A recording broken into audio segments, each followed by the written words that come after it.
Hi, my name is Mark. I use he, him, his pronouns, and I am your coordinator for residential education here at Oaks College. And I just want to introduce myself briefly and just let you know what my role is and how I'll be interacting with you all this year. One big part of my role is hiring, training, and supervising your wonderful neighborhood assistants, your NAs. And so that is a big part of my job, especially seeing as I'm supervising all 18 of them at the moment. Hopefully, I will have a co CRE here very soon. But at the moment, I'm kind of flying solo in that department. That's part of my role. And then the other is doing programming. For you all, right, at Oaks and with the campus as a whole. And I'll talk about some of the programs and events I'm involved in a little later. But I just wanted to briefly introduce myself to you all and just kind of let you know a little bit what my role to you all is, right? That I'm not necessarily, trying to be a paternal figure at all. I'm not the person who, tells people what to do in that sense. I believe that, this is about us as a community, being able to communicate with one another, right? Especially given the theme of our college, us being able to communicate with one another about how to be good neighbors to one another, hence our neighborhood assistance, right, to help us all be good neighbors, and my role in helping them, right, to help you all. While we're here to, help talk through, conflicts and challenges and things like that, we're not necessarily here to solve the problem for folks. We're here to help, like a tutor, right? Like a tutor, doesn't necessarily do your homework for you, but they help give you the tools to help you solve the problem for yourself, to be able to then, take that, lesson on your own and then apply it. And so kind of think of us as like life tutors, if that kind of makes sense. That's kind of our role, right? Like guides, right? Advisors, sounding boards, right? That we can be a listening ear to a certain degree, right? That we want to be transparent in the sense that we are reporters in the sense of like, if there's a certain, thing that is reported to us that, that is a safety or concern thing that we'll be transparent about that and let you know. But that is part of our role as well, for better, for worse. But hopefully, if you do need to come to us, for that as well, for any of those kind of personal reasons, hopefully you can trust that we will be there to support you through that process, given what our roles have to be, given whatever conversations we may or may not have. But just know, right, that we're coming from a place of care and concern, and that Oaks has that reputation for students supporting other students. And so again, my role is just to help all that stay together, right, and make sure that people's voices are heard, and that needs are being met. And again, not so much in a paternal way, right, but more so in a partnership way, right, that I'm partnering with your neighborhood assistants, I'm partnering with you all to help make this living learning experience, this residential college experience, the experience that you need it to be. Also remembering that, I share this space with, 500 plus other people, right? And so it's about compromise. It's about give and take. And so again, our roles are to help facilitate that in a way that feels fair and that feels like everyone's being heard and validated. So that's just a little bit about, who I am and how you can expect to interact with me. You can definitely get a hold of me through your NA, through my email as well, if you just want to, reach out and have a conversation. I'll also just briefly talk about, conduct and community and connection in terms of kind of those big three themes to kind of open up the school year, right? Open up our time together and to get us thinking about, again, how do we want to be in a community together? And so when it gets to that point, I'll jump back in and talk a little bit about that conduct part as well as community and connection. Welcome to Oaks, or welcome back if you're a returning student. And I will see you around.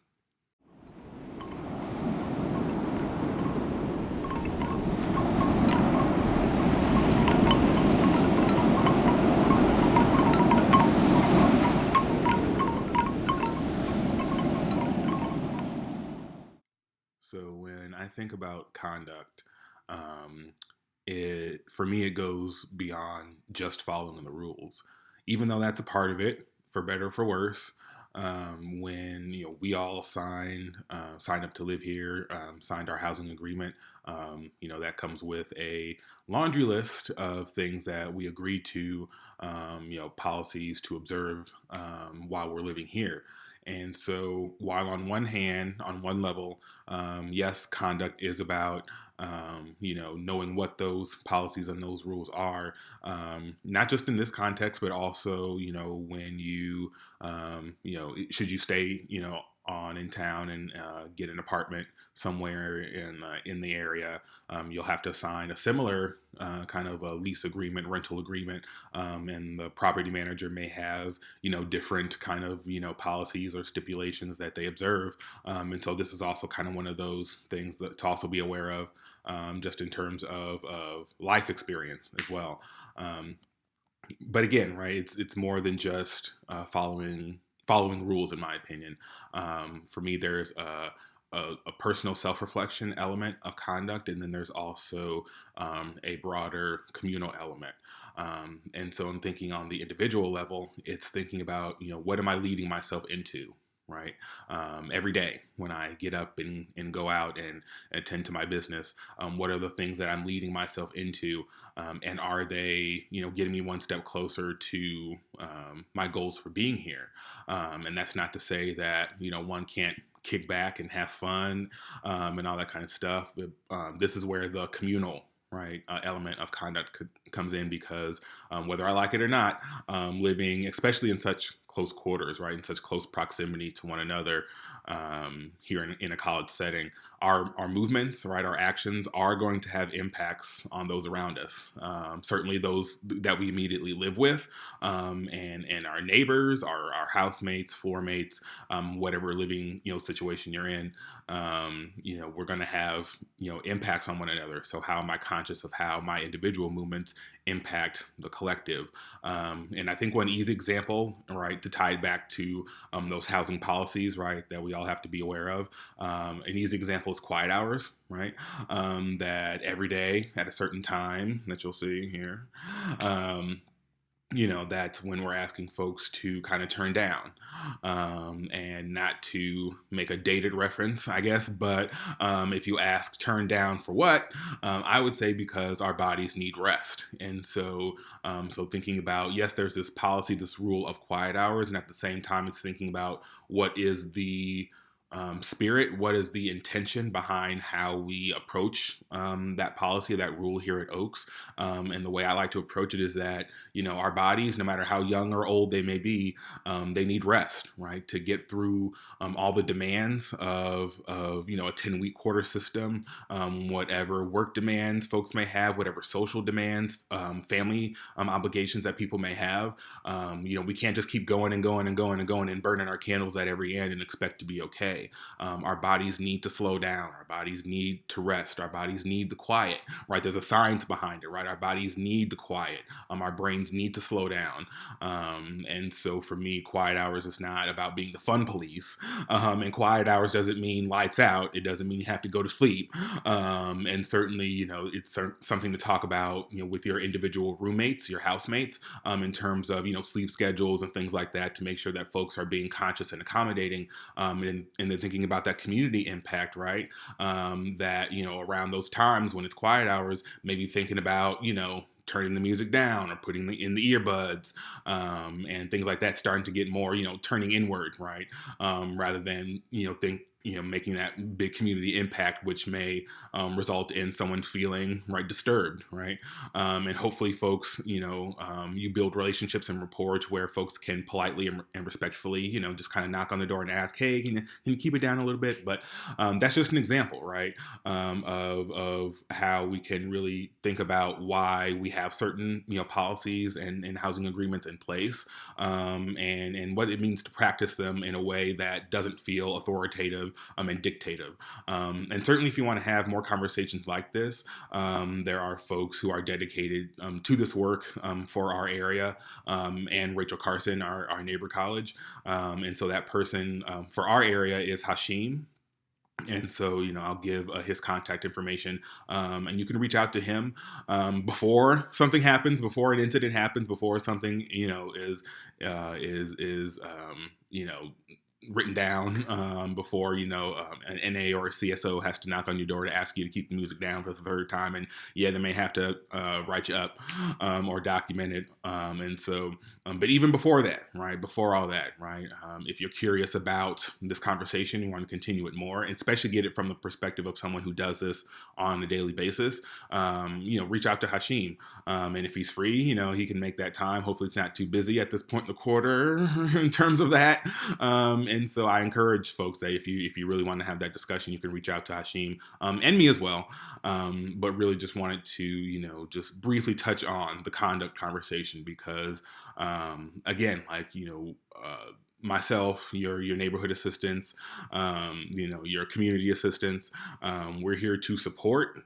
And at the same time, everyone has their personal responsibility in terms of their own movements and taking responsibility for themselves. And I understand that sometimes, turning inward and sitting with one's own thoughts can be nerve wracking, right? Depending on who you are and where you come from, and if that's something that you're into. And so sometimes the quiet can be anxiety provoking in terms of just being alone with my own thoughts. And so believe, right, that there are resources here, right, to help facilitate that and to help work through that, right, and to help be able to enjoy the quiet, right? To be able to be comfortable with one's own thoughts and one's own space, right? And turning inward and being reflective. Certainly you think of resources like counseling and psychological services for sure, right? They have student groups as well, and also thinking beyond that, right? That folks like myself and your neighborhood assistants and your community assistants and your college program coordinators will be doing programming to kind of have conversations or to do activities around these things, right? Around how do we have self-reflection in a healthy way? How do we deal with, the things that we bring with us, our baggage, whatever you want to call it, right? How do we unpack it and process it in a healthy way in order to help us, again, stay focused on the goals for why we're here at college. And so take advantage of those programs, right? Take advantage of those conversations that you can have with myself, Hashim, Camarina, who's our college programs coordinator at Oaks. And again, if you're thinking how all this, connects to conduct, it's thinking about going back to one of my first points. What am I leading myself into, right? So what are those things that I'm leading myself into, and are they healthy, right? Are they healthy and sustainable, for my body, for my system? And then on another level, are they getting me closer, any closer to the goals that I have for being here? Understanding, right, that one of those things that you could do or lead yourself into on a daily basis is to, meditate, take a nap, right? Get some rest, right? Do nothing, just stop, slow down, right? Give your body that reset, right? That's doing something in the spirit of your goals, right? Because you're helping yourself stay healthy in order to get through the 4 or 5 plus years, and hopefully not more than that, depending, these days, but however long it's going to take, however long you're going to, be pursuing your educational goals, it's important to be able to slow down and rest. Hence things like quiet hours, right? But going back to conduct as a whole, right? Thinking about what kind of community do we want to create for ourselves, and thinking about how do my individual movements add to the kind of community that I want to experience it at and that I want to see while I'm living in my time here at Oaks. And so in the next segment, I'll touch on the connection and community piece that kind of flows into conduct as well. When you think about how things that you could get involved in terms of like campus organizations, community organizations, internships, fellowships, whatever they may be. Thinking about how involvement and connection, right, can also help in thinking about what am I leading myself into, and what are those things that I'm doing that are hopefully replenishing and refreshing and rejuvenating my spirit. I'll be right back with a section about connection and community.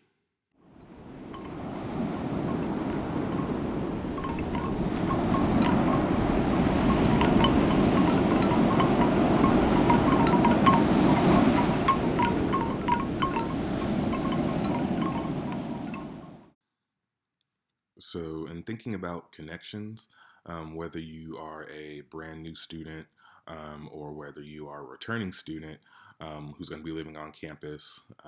When I think about connections, specifically in this context, obviously your roommates and your housemates are going to be some of the first connections that you make when you come here.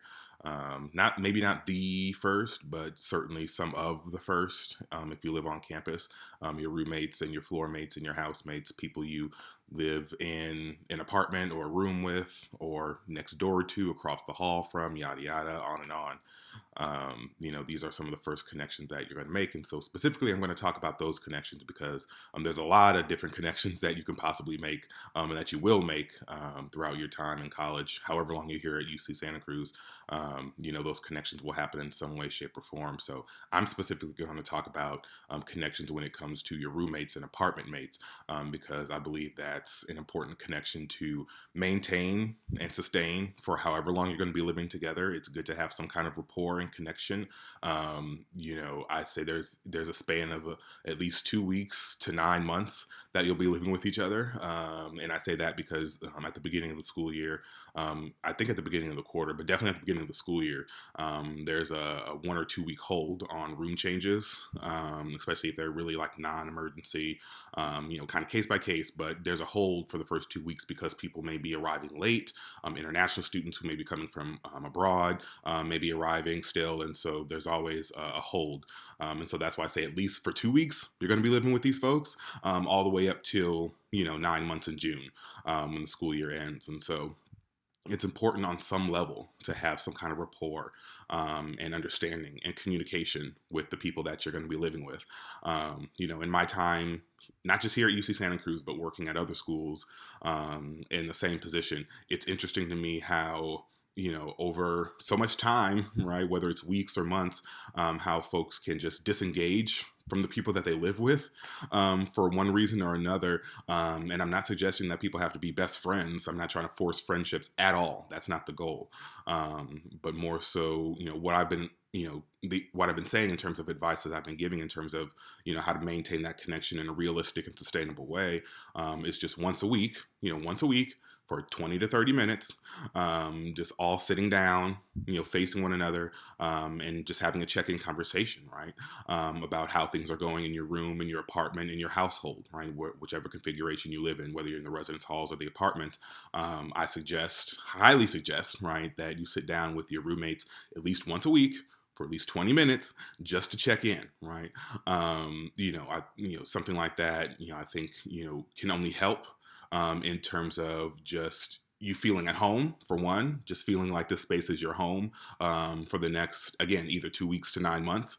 And that, again, you have some kind of rapport with the people that you live with. Again, I'm not, forcing everybody to be best friends, but just to have some kind of communication. So that way, when conflict moments do happen, because they will happen, and we can't avoid them, conflict is a natural part of life. And so when they do happen, if there's already some level of rapport, then it doesn't have to be so awkward, because I can understand how awkward it can be, because almost anytime, someone comes to us, with a roommate situation, there's a lot of awkwardness, a lot of tension, a lot of unspoken things that, could be addressed if, there's regular roommate communication. Because usually when I ask, hey, what's your communication like with your roommates on a regular basis? We talk here and there. We don't really see each other a lot. We group text, we group chat. And while group chat can be efficient, I'm not arguing group chat's efficiency. But I would definitely say when it comes to things like roommate check-ins, housemate check-ins, things of that nature, it's better to conduct those in person. Right. Text is great. Text is fast. Text is instant. But at the same time, me just having been a communication major in college myself, even if you're not a communications major, you probably heard the statistic that at least over half of communication is nonverbal. Right. And so thinking about how much communication is lost in texting and group chat, right? There's a lot of context, right? And a lot of things that get lost in just texts on a screen, right? And so I suggest that those roommate, check-ins be in person. Again, just 20, 30 minutes once a week, just to, again, build that rapport, have that connection, have that open communication, check in about chores, check in about, how people are doing. Is there a conversation that maybe we need to, tap our NA, to pull in, or should it get to my level, right? Have me come in and help mediate anything. But, I suggest, again, still that, that y'all try and check in with each other as roommates at least once a week. And I know, the 10-week quarter system is hectic, it's busy. Sometimes I hear, folks say, oh, I was planning to, have a conversation with my roommates. I was going to do the dishes, but, something came up and I'm just busy. I'm busy, and I get it. Everybody's busy, right? You're all students here. You all have a 10-week quarter schedule. Everybody's busy. And so that's not to minimize what may be going on in anyone's individual life, but because we're all busy, that's why we need to make that time to check in with each other and not just, be reactive when things happen, but we can be proactive about the relationships we have with the folks that we're going to be living with for any, given amount of time. And so I think it's important that we also try to not use our busyness, quote unquote, as a shield, as a deflection from dealing with our household matters. This is kind of that life work, having these conversations with your roommates, doing what's necessary to take care and maintain your household. That's life work. Right. And so while there's a lot of homework you'll be inundated with from your classes and your syllabi, life begins when class ends. And so it's important to again, just make that time to connect with your roommates, because it's important. And like my mother used to tell me all the time, you make time for the things that are important to you, right? You make that time, even though, everybody's busy, there's so much going on, busy, we still make time, right? We'll make time for the things that we care about and for the things that are important to us and for the things that have an impact on us. And living on campus, your roommates, whether you like it or not, they're gonna have an impact on your experience. And so to make sure that that impact is a positive impact and a proactive impact, again, once a week, 20 to 30 minutes at least, just to check in, say hi, how are we doing? Are there any issues we need to talk out before they get awkward, before it gets to a knockdown, drag out 15-round fight, before we're trying to vote somebody off the island, which you can't do. If you get to that point of roommate, conversations and room switches, that's, we'll cross those bridges when we get there. But I encourage folks to at least, while you're still in this phase of maybe you don't know each other that well, right? Especially in this phase, take that time to sit down with one another and iron things out in terms of your expectations and your community guidelines for your household, right? Be honest, right? You don't have to be harsh, right? But be honest, be authentic, because the more honest and authentic you can be up front, right, the less likelihood there is for conflict. Not saying it disappears, not saying that just because you meet with your roommates faithfully once a week, that's not to say that there's never going to be conflict. What that means is just that when conflict does arise, again, hopefully it's not as awkward or as tense or as hostile, because you have some rapport. Right, you don't feel like you're all of a sudden talking to a stranger that you've been living with for 2 months or something.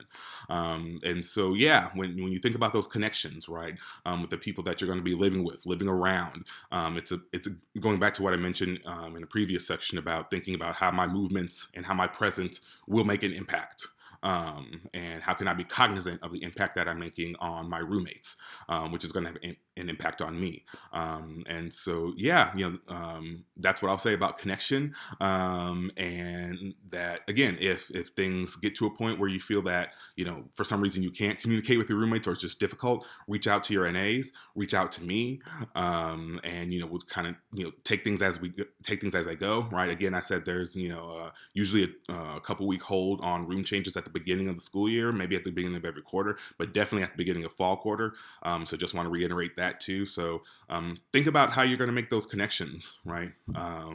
For the next 2 weeks, all the way through the next 9 months. How are you going to create and sustain and maintain those connections with your roommates and the people that you live with, in a healthy and a realistic way, in a way that makes sense to all of you.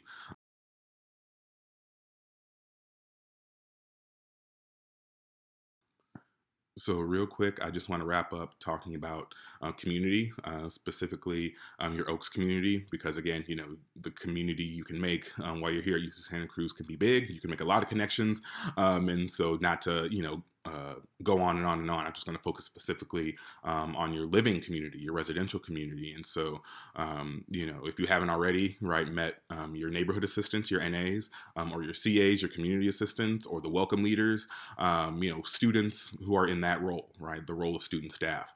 They're here to support y'all, right? They're here for y'all. They're in these roles because they want to, and they want to help. And I understand that, not every student needs an NA or a CA in that way.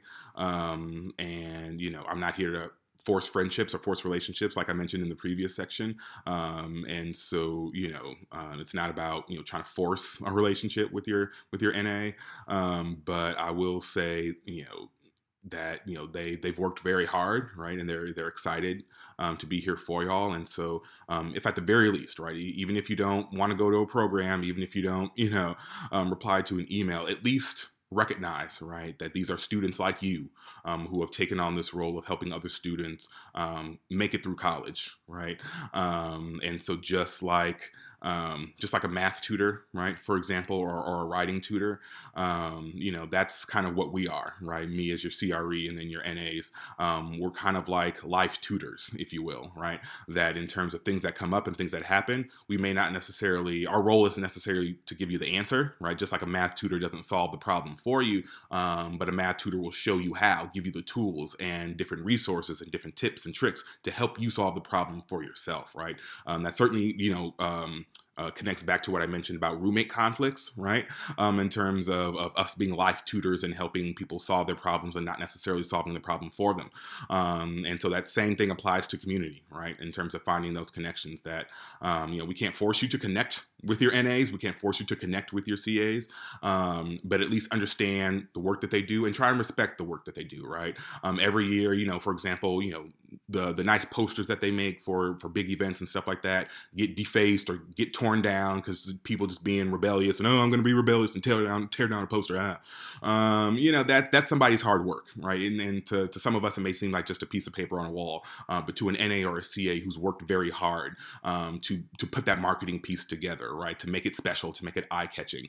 That's work that somebody has put in. And so let's, even in those little ways, when it comes to just posters on the wall, right? Let's respect the work that our student staff are doing, all for you, right? All for you and all to try and make this experience better. And so when it comes to community, right, thinking about the role that I individually play in helping my community feel like a place where I can live and learn and be successful and be healthy. And how can I find a way in some way, shape, or form, right, to just kind of recognize and just kind of give a head nod to the student staff who have stepped up in this very incredible and extraordinary time to be leaders and to help lead folks through, all the uncertainty that may come with, who knows what still may be in the air with COVID regulations and things like that. In addition to things like, wildfires or, water shortages and things like that, right? A lot of unexpected. And so these folks, NAs, CAs, academic advisors, on and on, right? There are other students just like you who have chosen to step up and help lead and help facilitate and help share their knowledge and their experience to hopefully help make somebody else's experience in college better. And so, I'll just end there in terms of encouraging you in some way, shape, or form, just like I encourage you to take a little bit of time to get to know your roommates. Take a little bit of time, if you can, make a little bit of time to get to know your NAs and your CAs, if you can. Certainly your NAs are going to be coming around door to door to do their, they're going to be, just getting to know you, and that's just part of their role. And CAs, when there's events or things going on that they want to make you aware of, they'll also be reaching out. And so, just, be respectful, right? Just be receptive. If you're there, and they knock on the door and they're just there to check in, just talk to them real quick, right? It doesn't have to be a 2-hour conversation every time your NA comes by just to check on you. It can just be a quick, hey, how you doing? I'm good. Thanks for checking in on me. I really appreciate, you going around and checking in on us. All right, have a good one. I got to go study. Bye, right? It doesn't have to be, like I said, it doesn't have to be about forcing friendships. It can just be about, again, feeling like you're a part of something, feeling like there's somebody who, cares to some degree about my needs, depending on how much I'm willing to share. Certainly NAs care, right? They care all the time. That's part of their job. That's part of their role. Not even part of their job. That's part of why they signed up for this job, is because they care. And so at the same time, again, I'm not, encouraging folks to overly reach out to people. That if you kind of get that vibe, just kind of, let people be. But we just want folks to know who we are and what we're here for, just in case you need us.